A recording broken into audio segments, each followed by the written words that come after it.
UP panchayat चुनाव को लेकर के लखनऊ में जो है वो धरना प्रदर्शन चल रहा है, क्योंकि पंचायत चुनाव जो है वो समय से नहीं हो पाया। और शिवम पांडे जी आए हुए हैं, इस धरना में भी शामिल हुए हैं, और आनंद मिश्रा जी हमारा अनशन पे हैं। और शिवम जी से हम जानने की कोशिश करेंगे इसके बारे में, प्रदर्शन के बारे में, और क्या कुछ ये और इनकी टीम जो है इस प्रदर्शन में सपोर्ट करे उसके बारे में। बहुत बहुत स्वागत है आपका।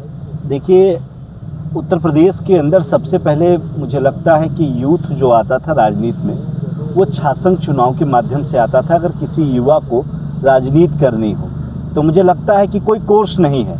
सपोज डेट किसी को राजनीति करनी, जैसे किसी को डॉक्टर बनना है तो वो नीट की परीक्षा दे के इन सब के माध्यम से डॉक्टर बन सकता है। किसी को इंजीनियर बनना है तो बीटेक कर सकता है।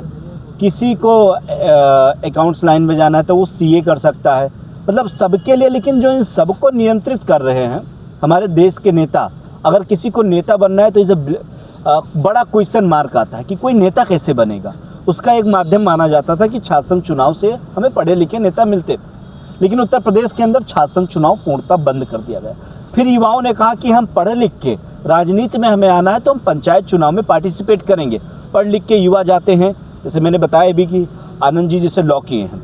लॉ करने के बाद इन्होंने कहा कि मुझे अपने गांव की तस्वीर बदलनी है, मैं गांव में जाके प्रधानी का चुनाव लड़ूंगा, किसी को जिला पंचायत का चुनाव लड़ना है। तो इसको भी सरकार ने एक हिसाब से बंद ही कर दिया। क्यों ऑन टाइम आप चुनाव नहीं कराए? इसके पूर्व में आप तैयारी क्यों नहीं किए? जब आप कोविड में चुनाव करा सकते हैं, जहाँ पे कोविड में एक तरफ लोग मर रहे थे, उस समय चुनाव हो सकता है, तो इस समय चुनाव क्यों नहीं हुआ? चुनाव कराना चाहिए था, क्योंकि डर है इनको लगता है कि कहीं ना कहीं जो हमारा इससे आगे का चुनाव है वो इफेक्ट कर सकता है। तो इन्होंने, मतलब जनता ने अगर किसी को 5 वर्षों के लिए चुना है, आप किस हिसाब से कार्यकाल उनका बढ़ा रहे हैं? आपको कैसे पता कि वो बहुत बेटर किए, बहुत अच्छा किए? कुछ भी किए हो ना तो जनता डिसाइड करेगी। सरकार जज नहीं हो सकती है। सरकार का काम नहीं है कि आप बढ़ा दें। हाँ, मैं मानता हूँ कि उसमें राइट्स दिए गए, लेकिन उसका आप गलत उपयोग कर रहे हैं। और यहाँ पे तमाम साथी इस इको गार्डन में बड़े बड़े मच्छर काट रहे हैं। सरकार को इनसे वार्ता करने की आवश्यकता थी। और ये मैक्सिमम लोग इसमें आपको युवा दिखाई देंगे। और जब युवा रुष्ट होगा, जिनको सरकार जनजी कह रही है, और मैंने देखा, मैं 4 दिनों से सभी भाई लोग हमारे बैठे हैं, आप जैसे लोग हैं जो दिखा रहे हैं। मेन स्ट्रीम मीडिया गायब है। और मुझे तो आज मज़ा आ रहा है। मुझे तो लखनऊ के जन सूचना विभाग से जानकारी हुई कि मेन स्ट्रीम का जो विज्ञापन था वो काट लिया गया, जेनजी लेकर गए। जो इन्फ्लुएंसर थे इंस्टाग्राम के, उनको बड़ा हिस्सा गया है। तो ये तो मेन स्ट्रीम मीडिया के लिए कि उनके नमक कौन लेकर गया। अगर वो जेनजी के साथ नहीं खड़े हो रहे हैं, मैक्सिमम युवा है, मैक्सिमम युवा अगर राजनीति पार्टिसिपेट करना चाह रहे हैं तो नहीं हो रहा है। और हम इन सबके साथ खड़े हैं। राष्ट्रीय छात्र पंचायत इन संगठन के पूर्णतः साथ खड़ी हुई है। ये जहां जाएंगे, जैसे जाएंगे, जैसी परिस्थिति होगी, जिस हिसाब से आंदोलन करेंगे, उस हिसाब से हम लोग साथ रहेंगे। क्योंकि पंचायत चुनाव होना उत्तर प्रदेश में बहुत आवश्यक है।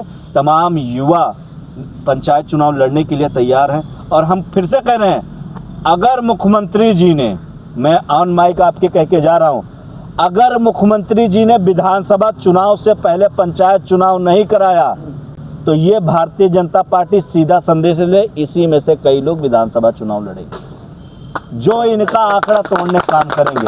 403 सीटें हैं ना, 403 सीटों पे जो व्यक्ति प्रधानी और जिला पंचायत लड़ने, सब विधानसभा लड़ेंगे, उसी में फैसला होगा। अच्छा, सवाल ये है कि अभी आपने कहा सरकार ने चुनाव नहीं कराया। एक पंचायती राज जो मंत्री हैं ओपी राजभर, ओम प्रकाश राजभर, वो कह रहे हैं कि चुनाव ना कराने के पीछे कारण है कि मामला चला गया कोर्ट में, और ये मामला अखिलेश यादव ने वहाँ पर पहुँचा दिया है एक वकील के जरिए, इसीलिए पंचायत चुनाव नहीं हुआ। देखिए, जिन चाचा की आप बात कर रहे हैं, ये वही चाचा हैं जो मीडिया में आने के लिए कुछ भी बोल सकते हैं। कुछ दिन पूर्व में, जिन चाचा की आप बात कर रहे हैं, कुछ दिन पूर्व में इसी लखनऊ के अंदर एक यूनिवर्सिटी के छात्रों पे लाठीचार्ज हुआ था।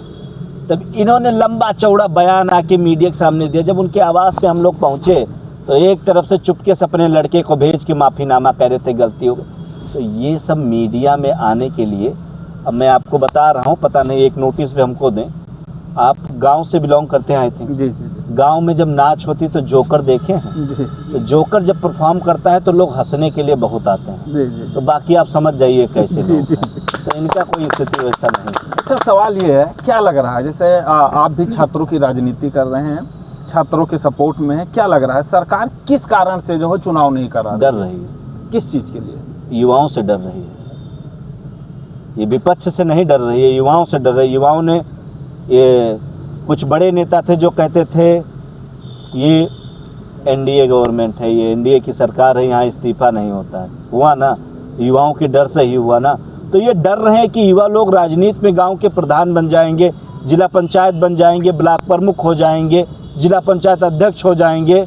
तो ये केवल कमीशनबाजी पे काम नहीं करेंगे, ये उस गांव को बदलने का भी काम करेंगे। और मैं कह रहा हूँ ना, जैसे आनंद जी हैं, ये मूलतः रहने वाले कटरा के हैं, जी ठीक। इन्होंने लॉ किया है। और अगर ये भैया भी हमारे हैं, प्रधान प्रत्याशी हैं देवरिया, अगर पढ़े लिखे लोग गांव की जाके राजनीति करेंगे तो वो परंपरागत तरीके से जो 14% 16% कमीशन दिया जा रहा है, ये पूछेंगे क्यों चाहिए आपको कमीशन?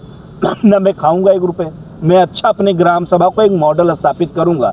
तो इन सब का इनको अंदर विरोध है ना। नहीं आएगा मंत्रियों को कमीशन, नहीं जाएगा डीएमओ को कमीशन, नहीं जाएगा सीडीओ को कमीशन। ये लोग उस गांव में, अभी भी मैक्सिमम गांव में मेरी कई लोगों से बात हुई जो युवा राजनीति में आना, अगर आपने उनका मैनिफेस्टो देखा होगा तो सबसे पहले ऊपर वे रख रहे हैं कि हम अपने गांव में लाइब्रेरी बनाएंगे, हम अपने गांव में खेल का मैदान बनाएंगे, हम अपने गांव में अच्छी लाइटें लगवाएंगे। ये आज के युवा जो गांव के प्रधान बनना चाहते हैं, ये उनके मैनिफेस्टो में है। और पुराने प्रधान जो होते थे, पुराने प्रधान का ये मैनिफेस्टो होता था, भैया हम फलाने जाति के हुई तो हम ही वोट दो। ये युवा पीढ़ी ने तोड़ के दिखाया है, ये इन नेताओं को पसंद नहीं। अच्छा, अगर ये चुनाव नहीं हो रहा है, आप भी ग्रामीण क्षेत्र से हैं, तो क्या लग रहा है 2027 के विधानसभा चुनाव तक अगर ये नहीं होता, उसके बाद कराया जाता है, तो कुछ उस पर फर्क पड़ेगा? मैं बता रहा हूँ, 3 PM न्यूज़ है आपका जी, ऑन रिकॉर्ड बता रहा हूँ। ईश्वर ना करे बड़ी बोली बोलूँ, क्योंकि राजनीति में 90%, मैं 90% कह रहा हूँ, 100% नहीं कह सकता। अगर इन्होंने विधानसभा चुनाव से पहले पंचायत चुनाव नहीं कराया तो भारतीय जनता पार्टी की सरकार उत्तर प्रदेश में नहीं बनने देगी। दूसरा सवाल, अगर भाजपा पंचायत चुनाव को लेकर चुप है तो विपक्ष में, चाहे संविधान लेकर के आप राहुल गांधी को देखते हैं, अखिलेश यादव को देखते हैं, अन्य जितनी भी विपक्षी पार्टी है, सब हाथ में संविधान लेकर के चलते हैं, कहते हैं हम इसी को मानते हैं। तो उसी संविधान में दिया गया है कि 5 साल कार्यकाल समाप्त होने से पहले चुनाव कराना चाहिए, उस पर वो भी मौन है, वो भी चुप बैठे हुए हैं। भैया हम उनसे क्यों प्रश्न करें? मैं टैक्स किसको देता हूँ आप बताइए? सरकार को टैक्स देता हूँ। मैंने वोट किसको दिया है? सरकार को। तो मैं अकाउंटेबिलिटी किसकी होगी? आप, यही तो मीडिया का काम है। आप कह रहे हैं कि राहुल गांधी नहीं बोल रहा है, अखिलेश, अरे भैया हमने वोट दिया है मोदी जी को, हमने वोट दिया है योगी जी को, तो इनसे प्रश्न पूछेंगे ना। सरकार जवाबदेही होती है। आप बताइए, जन सूचना से विज्ञापन मिलेगा ना कि अखिलेश यादव घर से मिलेगा कि राहुल गांधी के यहाँ से मिलेगा? भाई हमने जिसको वोट दिया है, जो सरकार रन कर रहा है, हम उससे पूछेंगे। चलिए आप कह रहे हैं कि वो नहीं बोल रहे हैं, कल राहुल गांधी बना दिया जाए, हम लोग फिर उनसे पूछ लेंगे, या अखिलेश यादव यहाँ मुख्यमंत्री बनाया जाए तो उनसे पूछ लेंगे, या आनंद जी को मुख्यमंत्री बना दिया जाए। हम तो कह रहे हैं आनंद जी को बना दिया जाए, कल हम लोग इनके खिलाफ धरना स्टार्ट कर देंगे। जो सरकार में रहेगा प्रश्न उससे पूछा जाता है। लेकिन यही मीडिया का काम है घुमा फिरा के कि विपक्ष क्यों नहीं बोल। अरे विपक्ष से हमको क्या लेना देना भाई? हमको तो सरकार से विपक्ष बनाया इसीलिए जाता है कि अगर जनता का हक जा रहा है, सत्ता पक्ष नहीं सुन रही है, तो विपक्ष जनता के साथ में रह करके और विपक्ष उस मुद्दे को। भैया आप गोंडक रहने वाले जी, आपके यहाँ लाइट नहीं आ रही तो विधायक के पास जाएंगे कि पूर्व विधायक के? आप बताइए। विधायक के पास। तो हम अपने विधायक से पूछेंगे ना, हम क्या जाने विपक्ष में कौन है? हम लोग कम पढ़े लिखे लोग हैं। पंचायत चुनाव की मांग हम सरकार से करेंगे। हम तो वोट दिए हैं ना, वोट दिया हूं तो मेरा राइट है उनसे पूछना। हम विपक्ष का काम है वो लोग अपने उसमें बैठक में निर्धारित करें क्या नहीं करना है। हमारा सिंपल सी मांग है, जैसे पीर के चच्चा ने कह दिया कि अखिलेश यादव ने ऐसा अतने खराब थे, अतने वो थे, तो उनकी दी हुई फॉर्च्यूनर से उससे पहले जब घूम घूम के प्रचार कर रहे थे, और ये वही चच्चा हैं जो कह रहे थे कि योगी जी आपको मैं मठ भेजने का काम करूंगा। तो ये पॉलिटिकल पर्सन है, कभी इधर कभी उधर। आप दे दीजिए, कल से आपका प्रचार स्टार्ट कर देंगे। एक फॉर्च्यूनर आप दे दीजिए, कल से आपके 3 PM न्यूज़ कहेंगे दुनिया का सबसे अच्छा चैनल है। एक फॉर्च्यूनर आप गिफ्ट कर दीजिए उनको। अच्छा, एक सवाल ये है, यहाँ पर लोग जो हैं आमरण अनशन पर बैठे हुए हैं। अगर सरकार बात नहीं मानती तो आपका जो छात्र पंचायत है किस तरीके से प्रदर्शन के लिए इनका सपोर्ट करेगा, साथ देगा? देखिए, राष्ट्रीय छात्र पंचायत अगर जहां इनका पसीना बहेगा वहां हम लोग खून भी बहाएंगे, मैं इतने दावे के साथ हूं। और ये मैं अपने कह रहा हूँ, जैसी भी परिस्थिति बनेगी हम लोगों को जानकारी होगी, हम लोग तुरंत पहुंचेंगे। मैं पहले ही आता, लेकिन थोड़ा हम लोग उधर झारखंड गए हुए थे और इस वजह से हम लोग नहीं आ पाए। और जैसी परिस्थिति बनेगी, जैसे ये लोग जहां कहेंगे वहां राष्ट्रीय छात्र पंचायत कदम से कदम मिला के, कंधे से कंधा मिला के इनके साथ खड़ी हुई। चलिए, पंचायत चुनाव को लेकर राष्ट्रीय छात्र पंचायत भी इनका सपोर्ट करेगा। ये अनशन पे बैठे हुए हैं और अगर सरकार जो है बात नहीं मानती है तो आगे की योजना बनाकर साथ में एक बड़ा प्रदर्शन करने की फिर तैयारी करेंगे। भाई साहब, ओ भाई साहब, बंद कर दो।